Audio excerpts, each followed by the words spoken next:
Assalamualaikum warahmatullahi wabarakatuh. Izin memperkenalkan diri, kami dari kelompok 5 kelas B jurusan Manajemen Bisnis Syariah semester 5. Ingin menyampaikan materi tentang dunia perpajakan.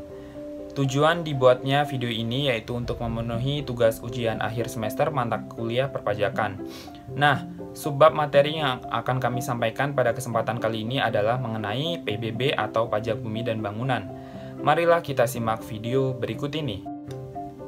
Materi yang pertama yaitu mengenai objek PBB menurut Undang-Undang PBB Pasal 1. PBB adalah pajak yang dikenakan atas bumi dan bangunan. Bumi adalah permukaan dan tubuh bumi yang ada di bawahnya. Bangunan konstruksi teknis yang ditanam atau dilekatkan secara tetap pada tanah dan atau perairan. Yang termasuk bangunannya yaitu jalan lingkungan dalam suatu kompleks bangunan, jalan tol, kolam renang, pagar mewah, tempat olahraga, galangan kapal, dermaga, taman mewah, tempat penampungan atau kilang minyak, air dan gas, pipa minyak, gardu listrik, dan fasilitas lain yang memberi manfaat. Materi yang kedua yaitu mengenai bukan objek pajak. Bukan objek pajak digunakan yang pertama yaitu semata-mata untuk kepentingan umum di bidang ibadah, sosial, kesehatan, pendidikan, dan kebudayaan nasional yang tidak dimaksudkan untuk memperoleh keuntungan. Yang kedua yaitu digunakan untuk kuburan, peninggalan purbakala atau yang sejenis dengan itu kecuali kuburan yang bersatu dengan rumah. Hutan lindung, hutan suaka alam, hutan wisata, taman nasional, tanah pengembalaan yang dikuasai desa, tanah negara yang belum ada hak. Yang ketiga yaitu digunakan oleh perwakilan diplomatik atau konsultan atau asas timbal balik. Dan yang keempat yaitu digunakan oleh badan atau perwakilan organisasi internasional yang ditentukan oleh keputusan Menteri Keuangan. Materi yang ketiga yaitu mengenai subjek pajak menurut Undang-Undang PBB Pasal 4. Subjek pajak yaitu orang atau badan yang secara nyata mempunyai suatu hak atas bumi, memperoleh manfaat atas bumi, memiliki, menguasai, memperoleh manfaat atas bangunan. Kemudian materi yang keempat yaitu tarif dan perhitungan PBB. Tarif PBB adalah 0,5%. Total NJOP dalam kurung bumi plus bangunan, AAA, NJOP TKP, maksimal, BBB, NJOP kena pajak dalam kurung A-B, CCC, NJKP dalam kurung 20%, garing 40%, DDD, pajak terutang 0,5% dikali NJKP, EEE. Materi selanjutnya yaitu mengenai nilai jual objek pajak atau NJOP. Dasar pengenaan pajak adalah nilai jual objek pajak. NJOP adalah harga rata-rata yang diperoleh dari transaksi jual beli yang terjadi secara wajar. Bila mana tidak terdapat transaksi jual beli, NJOP ditentukan melalui perbandingan harga dengan objek lain yang sejenis. NJOP ditetapkan dengan KMK tiap 3 tahun, kecuali daerah tertentu setiap tahun. Kemudian materi selanjutnya yaitu mengenai saat dan tempat terutang PBB. Saat yang menentukan pajak terutang adalah keadaan objek pajak pada tanggal 1 Januari tiap tahunnya. Tempat pajak terutang adalah untuk daerah DKI Jakarta, di wilayah khusus Ibu Kota Jakarta. Untuk daerah lainnya yaitu di wilayah kabupaten atau kota. Materi selanjutnya yaitu mengenai pendaftaran PBB. Wajib pajak wajib mendaftarkan objek PBB dengan mengisi surat pemberitahuan objek pajak atau SPOP. SPOP adalah surat yang digunakan oleh wajib pajak untuk melaporkan data objek pajak menurut ketentuan Undang-Undang PBB. SPOP dapat diperoleh di kantor pelayanan PBB terdekat, Dinas Pendapatan Daerah, kantor camat, kantor lurah, tempat lain yang ditunjuk berdasarkan SPOP. Dirjen Pajak menetapkan besar PBB terutang dengan menerbitkan SPPT atau Surat Pemberitahuan Pajak Terutang. Materi selanjutnya yaitu mengenai SPOP. SPOP diisi dengan jelas, benar, dan lengkap. ditandatangani oleh wajib pajak atau kuasanya. Wajib pajak harus mengembalikan SPOP ke tempat pengambilan atau ke kantor pelayanan PBB paling lambat 30 hari sejak SPOP diterima oleh wajib pajak. Jika terlambat mengembalikan SPOP, yaitu denda administrasi sebesar 25% dari pajak terutang. SPOP hanya diberikan dalam hal, yaitu objek pajak belum terdaftar atau data belum lengkap. Objek pajak sudah terdaftar tapi data belum lengkap. NJOP berubah karena pertumbuhan ekonomi, dan objek pajak dimutasikan atau ada laporan dari instansi terkait.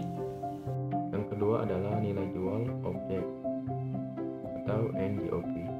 Dasar pengenaan pajak adalah nilai jual objek pajak. NJOP adalah harga rata-rata yang diperoleh dari transaksi jual beli yang terjadi secara wajar bila mana tidak melalui perbandingan harga dengan objek yang lain. NJOP ditetapkan dengan KMK setiap 3 tahun kecuali daerah tertentu setiap tahunnya. Yang ketiga adalah NJOP tidak kena pajak. NJOP-TKP ditetapkan maksimal RP 12 juta, ditetapkan secara regional oleh kabupaten atau kota kecuali DKI Jakarta. Ditetapkan oleh provinsi. NJOP-TKP hanya satu objek pajak untuk satu WP. 4 adalah nilai jual karena pajak. NJKP PP nomor 25 tahun 2002. Dasar perhitungan pajak adalah nilai jual karena pajak.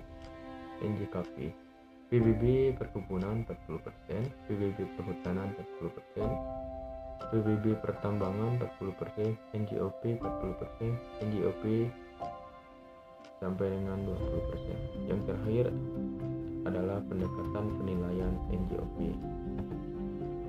Pendekatan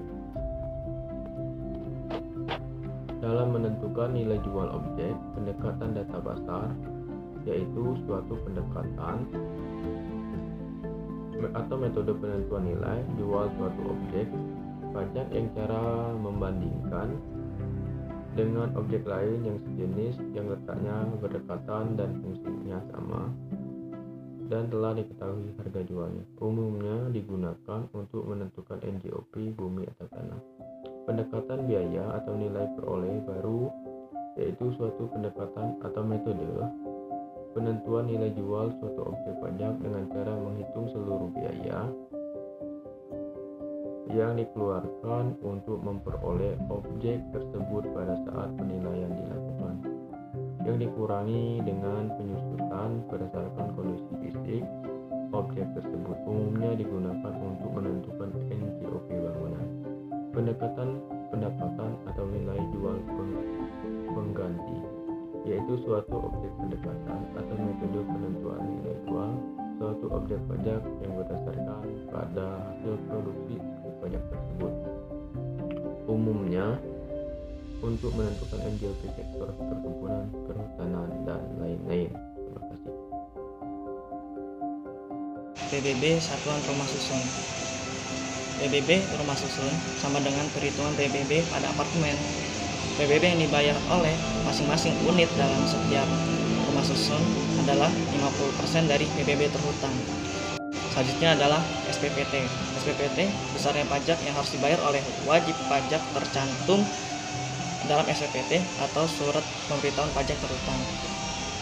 SPPT adalah surat yang digunakan oleh Direktorat Jenderal Pajak untuk memberitahukan besarnya pajak kepada seorang wajib pajak. Penagihan dengan SKP dan STP. SKP atau surat ketetapan pajak diterbitkan jika SPOP tidak dikembalikan sebagaimana mestinya dikarenakan dikenakan denda sebesar 25% dari pajak yang seharusnya terutang. STP atau surat tagih pajak diterbitkan jika pajak tidak atau kurang bayar.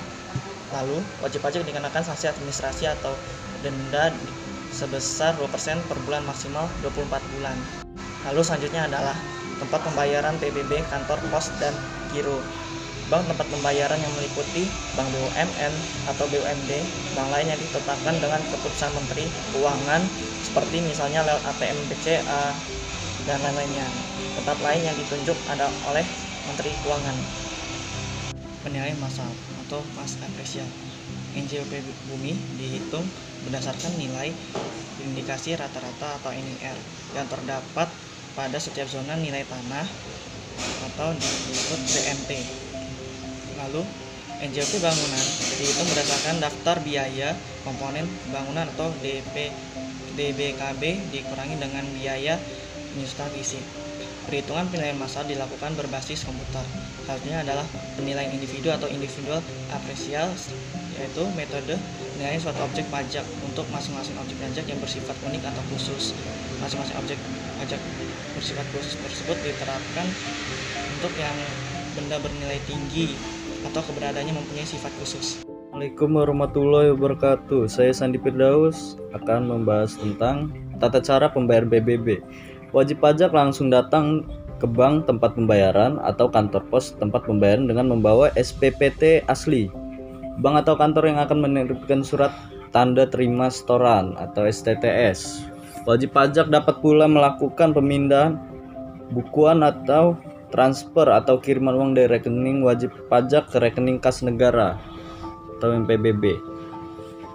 Kemudian ada keberatan PBB, wajib pajak dapat mengajukan keberatan kepada Direktur Jenderal Pajak atas SPPT, SKP.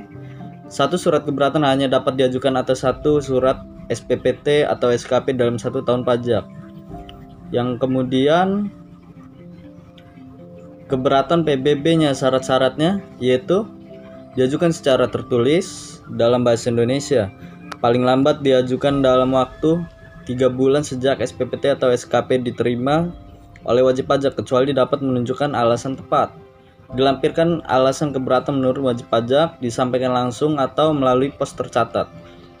Dirjen Pajak harus menerbitkan SK keberatan paling lambat 12 bulan sejak permohonan keberatan diterima lengkap. SK keberatannya berupa tidak dapat menerima, menolak, menerima seluruhnya atau sebagian, menambah besarnya jumlah pajak yang terutang. Yang kemudian yaitu banding PBB. Wajib pajak juga bisa mengajukan banding kepada Badan Peradilan Pajak atas SK keberatan. Syaratnya itu diajukan secara tertulis dalam bahasa Indonesia seperti tadi. Paling lambat diajukan dalam jangka waktu 3 bulan, alasannya jelas, melampirkan SK keberatan yang dibanding, melunasi paling tidak 50% utang pajak pada SK keberatan. Dan yang kemudian ada yaitu pengurangan PBB. Dapat diajukan karena kondisi tertentu objek pajak yang ada hubungannya dengan subjek pajak, atau karena sebab-sebab lainnya, dapat berupa lahan pertanian, perkebunan, perikanan, peternakan yang hasilnya sangat terbatas yang dimiliki atau dikuasai oleh WP orang pribadinya. Assalamualaikum warahmatullahi wabarakatuh. Saya Sapik Pasa akan menjelaskan tentang pengurangan PPB, yaitu kondisi tertentu objek pajak disebabkan oleh bencana alam seperti gempa bumi, banjir, dan tanah longsor.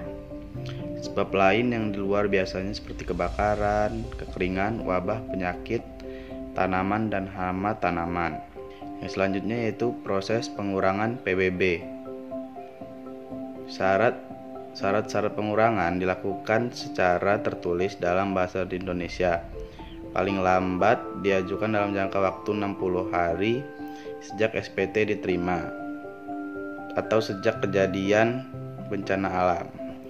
Jika ketetapan PBB sampai 25.000, pengurangan dapat diajukan perseorangan maupun kolektif melalui kepala desa atau lurah. Sanksi dalam PBB dengan sengaja sehingga menimbulkan kerugian negara. Tidak mengembalikan SOP, SPOP, tapi isinya tidak benar, memperlihatkan surat atau dokumen palsu. Selanjutnya adalah SKP atau surat ketetapan pajak. SKP atau surat ketetapan pajak diterbitkan jika SPOP tidak dikembalikan sebagaimana mestinya dikarenakan denda 25% dan pajak yang harusnya terhutang. Baiklah, mungkin itu saja materi yang dapat kami sampaikan. Kurang lebihnya kami mohon maaf dan kepada Allah kami mohon ampun.